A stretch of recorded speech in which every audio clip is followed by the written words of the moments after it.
여보, 요즘 가게 많이 바쁘지? 일손 부족하진 않아? 무슨 소리야? 요즘 매출 떨어지고 장사 안 돼 죽겠는데. 이 근처에 작년부터 올해까지 새로 생긴 프랜차이즈 카페만 몇 개인 줄 알아? 이미 아르바이트는 다 내보냈고 이번 달 지나면 직원도 한 명 내보내야 할 판이야. 그 정도야? 당신 가게는 그래도 단골 손님 많잖아. 프랜차이즈 카페한테 손님 뺏길 정도는 아닌 걸로 알고 있는데. 그것도 옛말이지. 요즘 옆에서 1,500원, 1,000원 이런 식으로 자꾸 가격으로 밀어붙이는데 나라고 용 빼는 재주가 있어? 그냥 목숨만 살려달라고 납작 엎드려 버티는 수밖에. 이러다가 가게 그만두고 당신 벌어오는 돈으로 집에서 살림이나 할까봐. 안 돼, 내 월급 해봤자 얼마나 된다고. 우리는 당신이 돈을 많이 벌어야 굴러가는 시스템이야. 아직 내 차 할부도 안 끝났고 집 대출도 갚아야지. 알지 알아. 아니까 내가 매출이 떨어져도 이 짓을 포기 못하는 거지. 다음 달부터 직원 하나 줄이고 내가 일을 더 하려고. 그래야 조금이라도 남겨서 가져갈 수 있을 것 같아. 조금만 참아봐. 원래 체인점 새로 생기면 사람들이 그쪽으로 쫙 몰렸다가 시간 좀 지나면 다시 원래 다니던 곳으로 돌아오잖아. 그래, 지금은 버텨야지. 근데 갑자기 내 가게 상황은 왜 그렇게 물어봐? 원래 당신이 내가 하는 일에 이렇게 관심이 많았던가? 나야 원래 당신 하는 일에 관심이 많았지. 근데 내가 카페 운영에 대해 아는 게 없으니까 조용히 있는 거잖아. 다른 게 아니라 엄마가 그러는데 정윤이가 카페 일 좀 배워보고 싶다 하더라고. 빵 만드는 것에도 관심이 있다고 하니까 다음 달부터 당신 가게에서 일 좀 시켜봐. 뭐, 방금 내가 하는 말 못 들었어? 가게 매출 떨어져서 힘들다니까? 있는 직원도 내보내야 할 판인데 아가씨를 어떻게 내가 데려다 일을 시켜? 걔는 초보니까 월급 많이 줄 필요도 없잖아. 그냥 최저임금 주고 힘든 일부터 시켜봐. 카페나 식당 일 같은 걸 안 해봐서 얼마나 힘든지 몰라. 그러니까 아주 힘든 일 시키면 일주일도 못 버티고 그냥 도망갈걸? 그랬다가 어머님이 나서서 뭐라고 하시면 어떡해. 일할 때 불편하기도 하고 진짜 지금 사람 하나 더 쓸 여력도 없어. 당신이 내 가게 요즘 힘들어서 사람 못 뽑는다고 이야기 좀 잘해봐. 아니, 나도 당연히 힘들 것 같다고 대답했지. 근데 내 동생이 당신한테 일을 배우고 싶다고 하더라. 뭐 거기 커피랑 빵이 맛있다나 어쩐다나. 아니, 근처에 스타벅스도 있고 더 큰 카페들 많은데 왜 나한테 온다는 거야? 몰라, 아무튼 다음 달부터 일하고 싶대. 면접 보고 싶으면 미리 불러서 이야기 한번 해보고 필요한 서류 같은 거 미리미리 이야기해줘. 아, 진짜 싫은데. 저는 작은 베이커리 카페를 6년째 운영하고 있고 나름대로 장사가 잘 되는 편이었어요. 한때는 한 달 매출 5천 이상 찍을 정도로 새벽부터 오후 내내 빵만 만들고 커피 내리다가 집에 갈 정도였습니다.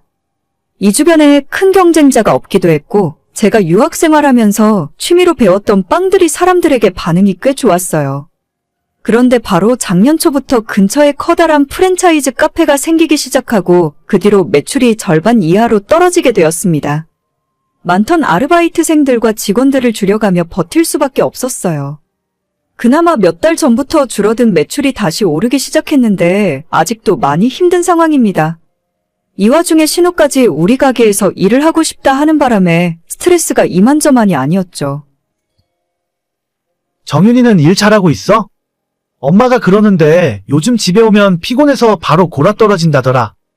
그래? 그럴 리가 없는데 이상하네. 엄마가 당신이 정윤이한테 일을 너무 많이 시키는 거 아니냐 걱정하더라고. 좀 쉬엄쉬엄해. 뭐? 내가 이러니까 아가씨 일 시키기 싫은 거야. 힘든 거 하나도 시킨 적 없고 직원들이 다들 뒤에서 뭐라고 해도 차라리 내가 더 하고 말지. 아가씨한테 시킨 적 없다니까? 그럼 걔가 왜 그렇게 피곤하다고 하는 거지? 나야 모르지. 맨날 집에서 빈둥대고 놀기만 하다가 갑자기 일어나서 움직이니까 힘든 거겠지. 아, 몰라. 힘들면 그냥 그만두라고 해. 어머님도 차라리 할 말 있으면 나한테 직접 하지. 뒤에서 당신한테 이게 뭐 하는 건지 모르겠네. 그럼 그냥 주문받고 계산하는 거라도 시켜. 그건 그렇게 안 힘들잖아. 주문받는 게 얼마나 스트레스 받고 힘든데. 그리고 빵 만드는 법 배우고 싶다며? 그렇긴 한데 막상 해보니까 힘든가 봐. 그냥 편한 거 시켜, 계산하는 거? 계산하는 거 힘들다니까? 아, 몰라. 그럼 당신이 그거 시키라 했다고 내일부터 아가씨 계산대 앞에 박아놓을 거야. 그래, 무거운 거 들고 걸어 다니니까 힘든가 봐. 당분간 적응할 때까지는 그런 일이나 시켜. 몰라. 나도 슬슬 참는데 한계가 있어. 여기서 더 건드리면 가만히 안 있을 거니까 알아서 해. 당신이 조금만 참아봐. 뭘 시켜도 힘들다고 징징대기 때문에 신우랑 일한 뒤로 스트레스가 더 커졌어요. 왜 내가 내 돈 주고 사람 쓰면서 2배로 더 힘들어야 하는 건지. 힘들면 그만두라는 식으로 좋게 돌려가며 이야기했지만 눈치 없는 신우는 열심히 한다고 말만 하면서 전혀 달라지는 모습이 없었어요. 원래 일하던 우리 직원들도 신우 때문에 피해보는 것 같고 어떻게 빨리 내쫓아야 된다고 생각했었는데 며칠 전에 진짜 사고가 터지고 말았습니다. 이런 일로 무슨 경찰까지 불러? 정신이 있는 거야, 없는 거야? 도둑은 잡아야지. 나 절대 합의 안 해. 진짜 콩밥 먹게 할 거야. 너 미쳤어? 피해 금액이 얼만데? 얼마 갖고 이러는 거야? 계산대 맡긴 지난 일주일 동안 매일 꼬박꼬박 잘도 해드셨더라고. 지금 다 일일이 확인하고 있으니까 조금 기다려봐. 애가 용돈이 필요하니까 몇만 원 정도 가져갔나 봐. 그거 내가 갚아준다니까. 빨리 경찰한테 당신이 뭔가 착각한 것 같다고 신고 취소한다고 해. 지금 계산 끝났네? 하루에 작게는 15만 원, 많게는 30만 원 가져간 날도 있어. 총 180만 원이네. 이거 당신이 갚아줄 거야? 뭐, 180만 원? 뭔가 착각한 거 아니야? 어떻게 며칠 동안 그렇게 큰 돈을 가져가? 그러게나 말이야. 현금 결제 들어오는 거 전부 취소 처리하고 자기 주머니에 넣었더라고. 진짜 생각이 있는 건지 없는 건지 모르겠다. 기계에서 취소 처리하면 내가 모를 줄 알았나? 걔가 그런 일을 한 번도 안 해봐서 그래. 그냥 한 번 봐주고 넘어가. 아니, 나 절대 그럴 생각 없어. 이번 기회에 정신 똑바로 차리게 해줘야지. 야, 너 진짜 이럴 거야? 이러면 앞으로 우리 식구들 얼굴 똑바로 못 봐. 괜찮아. 어차피 앞으로 안 볼 생각이었어. 그게 무슨 소리야? 당신이랑 당신 식구들한테 질렸다고 이제. 그냥 여기서 끝내자. 끝내자니 그게 무슨 소리야? 끝내자고. 결혼하고 지금까지 당신은 내 발목 잡는 일만 하는 것 같아. 결혼은 서로에게 뭐 하나라도 도움되는 게 있어야 하잖아. 나는 처음부터 지금까지 쭉 손해만 봤던 것 같아. 너 진심이야? 이 와중에 나랑 이혼하겠다고? 그래, 당신이랑 이혼할 거고 도둑은 합의 없이 법대로 처벌할 거야. 이번 기회에 전과 하나 달면 앞으로 취업도 못할 테니까 적어도 남한테 피해는 안 끼치고 살겠지. 야, 너 진짜 말 다 했어? 당신 차키랑 내 집 카드키까지 다 놓고 나가. 꼭 그렇게까지 해야겠어? 너 농담하는 거지? 지금 와서 생각해보면 저런 인간이 뭐가 좋다고 결혼까지 했는지 모르겠어요. 나만 좋다고 평생 날 위해 살겠다며 사탕발림하던 인간이 결혼하고 겨우 2년 만에 손바닥 뒤집듯 사람이 달라지더라고요. 남편 타고 다니는 차도 제가 리스로 뽑아준 거고 집은 원래 처음부터 제가 살던 집이라서 그냥 남편만 빈손으로 쫓아내면 끝이었습니다. 개념 없는 시어머니는 처음엔 저보고 경찰에 왜 신고했냐면서 미쳤다고 화를 내더니 이제는 상황 파악이 됐는지 합의해주고 고소 취하해달라며 싹싹 빌더라고요. 저는 이제 와서 억만금을 줘도 합의해줄 생각 없고 끝까지 처벌받게 할 겁니다. 어차피 이혼하는 마당에 이 정도 선물은 해주는 게 좋을 것 같아요.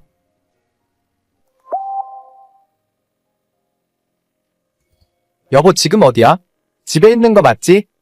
나 아까 퇴근해서 방금 집에 도착했지. 아까부터 그건 왜 자꾸 물어봐? 아니, 당신이 집에는 잘 들어갔나 걱정되니까 그렇지? 저녁에 뭐 먹고 싶은 거 있어?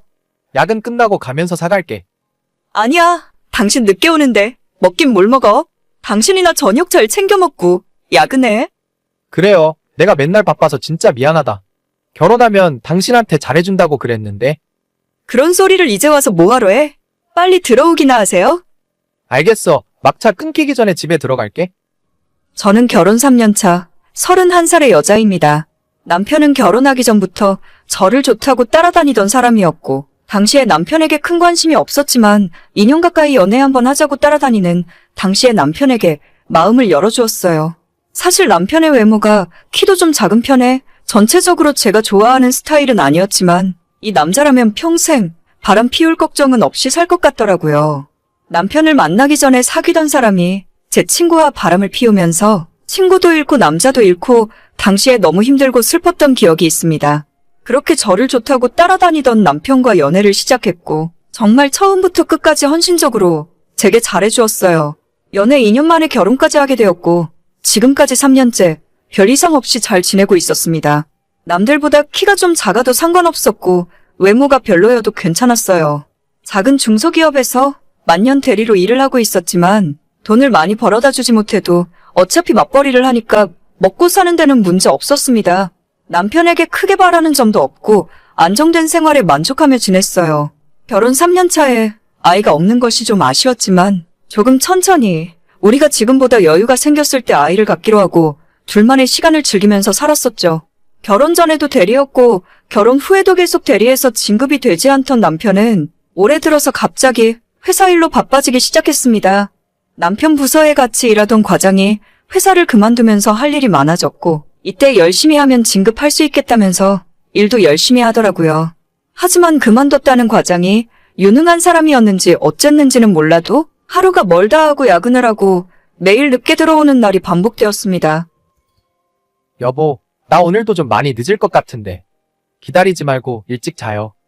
아니 무슨 회사가 일주일에 3번을 야근을 시키냐? 그 회사는 당신 아니면 일할 사람도 없대? 하필 일이 가장 바쁠 때 과장이 그만둬서 그래. 그래도 요 시기만 좀 지나가면 괜찮아질 거야. 여름 휴가 때는 당신 좋아하는 제주도에 놀러 가자. 제주도고 뭐고 다 필요 없으니까 일찍 좀 집에 들어와. 요즘 우리 서로 얼굴도 제대로 못 보는 거 알아? 그럼 알지. 그래도 이렇게 일을 해놔야 토요일에 출근하는 일이 없어. 맨날 말만 그렇게 해놓고 저번 주에도 토요일에 출근했었잖아. 그래서 이번 주 주말엔 편하게 쉬기 위해서 일하는 거야. 우리 회사가 당신도 알다시피 체계가 좀 없잖아. 알겠어. 너무 무리해서 일하지 말고 저녁밥은 회사 카드로 맛있는 거 챙겨 먹도록 해. 알겠습니다. 오늘 진짜 늦을 것 같으니까 먼저 자. 무슨 놈의 회사가 사람 한 명 빠졌다고 매일 야근을 시키고 그것도 모자라서 주말에 출근까지 시키는지 모르겠더라고요. 인력이 부족하면 새로운 사람을 뽑아서 충원해줘야 할 텐데 중소기업이라 그런지 뭔가 일 처리하는 것도 답답하고 옆에서 지켜보는 제 마음도 까맣게 타들어갔습니다. 혼자 저녁 먹는 날이 갈수록 많아지고 주말에도 토요일에는 심심치 않게 출근을 하더라고요. 그렇게 일을 하니까 일요일에는 피곤하다고 하루 반나절 내내 잠만 자고 우리가 얼굴 보며 대화하는 것도 드물어지고 외식을 하거나 데이트를 한 적이 언젠지 기억도 잘 나지 않습니다. 저는 남편에게 기대하는 것은 별로 없는데 소소한 부부의 일상이 깨지는 것이 싫더라고요. 이번에 진급을 안 해도 상관없으니 일을 좀 줄이고 나랑 시간을 더 보내달라고 해본 적도 있습니다. 하지만 그럴 때마다 남편은 자기가 이번에 진급을 해야 월급도 오르고 우리 부부가 아이 낳고 살기에 부족함이 없을 것 같다면서 일을 더 열심히 하더라고요. 그러던 어느 날 모처럼 남편이 출근 안 한 토요일이었고 남편은 전날 늦게 퇴근하고 점심때까지 일어나지 못한 채 잠만 자고 있었어요. 저는 남편이 일어나면 밥을 먹이려고 점심 준비를 하고 있었고 요즘 너무 피곤해하는 것 같아서 보약이라도 한 채 지어서 먹여야 하나 고민이 되더라고요. 그때 자고 있는 남편의 전화기가 울리더니 갑자기 일어나 씻지도 못한 채 옷을 갈아입고 출근 준비를 하는 겁니다. 저는 남편에게 나가지 말라고 했지만 회사에 갑자기 급한 일이 생겨서 어쩔 수 없다며 저녁 먹기 전까지는 들어오겠다 하고 황급히 집을 나가더라고요. 아니 누가 보면 회사를 혼자 다 먹여 살리는 줄 알겠습니다. 그 회사 사장도 그렇게까진 열심히 일을 안 할 것 같은데 떠난 남편의 뒷모습을 보다가 나 혼자라도 밥을 먹어야겠다 싶어서 점심 준비를 계속했어요. 그때 갑자기 제 핸드폰이 울리기 시작했습니다. 자기야, 나 지금 출발해요. 마누라한테는 회사 간다고 이야기 다 해놨어. 어디로 가면 돼? 저번처럼 그냥 처음부터 방 잡고 만날까? 저는 카톡을 보자마자 이걸 뭐라고 답장을 해야 좋을지 모르겠더라고요. 남편이 맨날 늦게 들어오고 주말에도 집을 비웠지만 바람을 피우고 있을 거라는 생각은 정말이지 단 한 번도 해본 적이 없습니다. 그만큼 남편을 믿기도 했었고 연애할 때부터 지금까지 다른 여자에게 눈길 주는 것도 본 적이 없었거든요. 남편의 외모가 여자들이 보기에 그렇게까지 매력적인 외모도 아니었습니다. 평균 이하의 키에 잘생겼다고는 하기 힘든 얼굴, 거기에 결혼하고 나서 체중도 많이 늘어나는 바람에 뱃살까지 두둑하게 잡히거든요. 돈도 별로 없는 이런 30대 중반의 유부남을 어떤 여자가 탐내겠나 하고 방심한 것도 사실이에요. 하지만 그렇다고 해서 제가 남편에게 함부로 대하거나 못해준 것은 전혀 없습니다. 이런 식으로 뒤통수 맞을 거라고는 상상조차 해보지 않았어요. 여보. 방금 카톡은 내가 친구한테 보낸다는 걸 잘못 보낸 거야. 친구랑 장난치느라고 그런 거야? 됐고, 너 지금 당장 집으로 들어와. 핸드폰 버리거나 삭제할 생각하지 말고 1분 안에 오지 않으면 후회하게 될 줄 알아? 여보, 일단 화내지 말고 내 이야기 좀 천천히 들어봐. 나랑 게임 같이 하는 동식이 있지? 걔한테 하는 이야기였어. 동식 씨한테 전화해볼까? 당신 친구들한테 다 전화해서 망신 주기 전에 헛소리 말고 들어와. 알겠어, 여보. 남편이 집에 들어오자마자 핸드폰을 뺏어서 확인하기 시작했어요. 바로 집으로 들어오라고 해서 그런지 남편은 바람 피운 흔적을 제대로 지우지 못했더라고요. 바람 피우는 여자와 나눈 카톡 대화방은 이미 지워버렸는지 확인할 수 없었지만 사진도 몇 장 찾을 수 있었고 문자와 카드 사용 내역 등 찾아보니 정말 쉽게 찾을 수 있었어요. 생각해보니 남편을 얼마나 확실하게 믿고 살았던 건지 지금까지 한 번도 남편의 핸드폰을 검사해본 적도 없었습니다. 그러니 굳이 남편도 철저하게 감추려고 하지 않았던 거죠.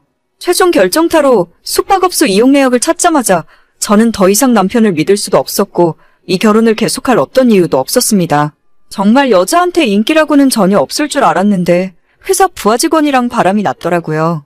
그 여자는 5살 아들까지 있는 유부녀였고 이번에 저한테 들키게 되면서 그쪽 집안도 완전히 뒤집어졌습니다. 당장 상간녀 소송으로 고소장을 받게 생겼는데 집안에 숨길 수가 없었겠죠. 남편은 그저 한순간의 실수였다면서 제 바짓가랑이를 붙들고 울며불며 애원을 하더라고요. 저는 외모가 좀 떨어지더라도 착하고 나만 사랑해주는 남자라면 절대 바람 같은 건 피우지 않을 거라 생각했는데 그건 제 큰 착각이었어요. 연애할 때나 우리 결혼할 때도 남편에게 다른 건 다 용서해 줄 수 있지만 나를 두고 바람 피우는 것만큼은 절대 용서 못한다고 수도 없이 이야기했습니다. 한순간의 실수였건 계획적인 바람이었건 저는 그런 건 중요하지 않다고 생각해요. 부부 사이의 신뢰가 깨진 순간 결혼 생활도 거기서 끝났다고 봐야죠. 남편과는 더 이상 할 이야기가 없고 그 이후로는 변호사가 시키는 대로 절차에 따라 진행했어요. 이혼 서류를 작성하고 남편과 그 상간녀에게 위자료를 청구했습니다. 남편은 모든 걸 인정하고 제가 원하는 방향으로 이혼 서류에 도장을 찍었습니다. 다만 그 상간녀만큼은 자긴 바람 피운 적 없다며 끝까지 우기는 바람에 소송이 진행 중이고요.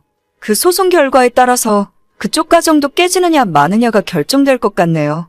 애까지 딸린 이혼녀가 된다면 제 전남편과 합쳐서 가정을 이루면 딱일 것 같습니다. 상간녀와 상간남의 만남이라면 천생연분이 따로 없겠네요. 못생기고 여자에게 인기 없을 것 같은 남자라고 해서 믿고 살았더니 이렇게 뒤로 호박씨를 까고 있을 줄은 몰랐어요. 어차피 이렇게 될 바에는 얼굴이라도 좀 더 잘생긴 남자랑 결혼할 걸 그랬습니다. 그럼 억울하지는 않죠. 오늘의 사연은 여기까지입니다. 구독과 좋아요, 알림 설정은 많은 힘이 됩니다. 다들 행복하시고 좋은 하루 되세요.